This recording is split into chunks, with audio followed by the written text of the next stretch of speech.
ሰማይ ዙፋኔ ነው ምድር የእግሬ መረገጫ ነው ካለ ምን ቤት ትሰሩልኛላችሁ አለ። እንግዲህ ሰማይና ምድር ይጠበኛል ያለ አምላክ አንዲት ብላቴና በማኅፀኗ ስትጸንሰው አሁን ይህንን ምን ብለን ነው እንገልጠው? በጣም እኮ የሚደንቅ ነገር ነው። ሰማይ ምድር አይችሉኝም ያለ አምላክ አንዲት ብላቴና ቻለችው ምን ማለት ነው? 3 ክንድ ከስንዝር የሆነች ጠባብ ማኅፀን ያላት። አሁን ይሄ እኛ ቃል የለንም እንዲያውም እና ዝም ብለን ነው የምናመሰግናት እንዲያው ብጽዕት ቅድስት እያለን በድንግልና ጸንሶ በድንግልና መውለድ ይሄ እንዴት ነው የሚቻለው? በምን ሳይንስ በምን አምነን ነው ገብቶን ሁሉ አይደለም።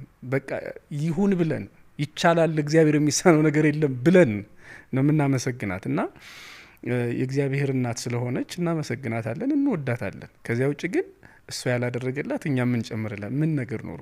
እሷ እኮ ራሱ በሉቃስ ወንጌል ምዕራፍ 1 ላይ የእመቤታችን ጸሎት ተብሎ የሚጠራው ጸሎት ላይ እስመ ገብረ ሊተ ኃይለ አብያተ እነሆ በእኔ ወይም ለእኔ ትልቅ ስራን አድርጎልኛል አለችና ምንድን ነው ያደረገላት? እናቷ አድርጎ መምረጡ፣ በድንግልና ጸንሳ በድንግልና እንድትወልደው ማድረጉ ወዘተርፍ እንዲህ አይነቱ ነገሮች በእሷ ሆኗል፣ እግዚአብሔር አድርጓል።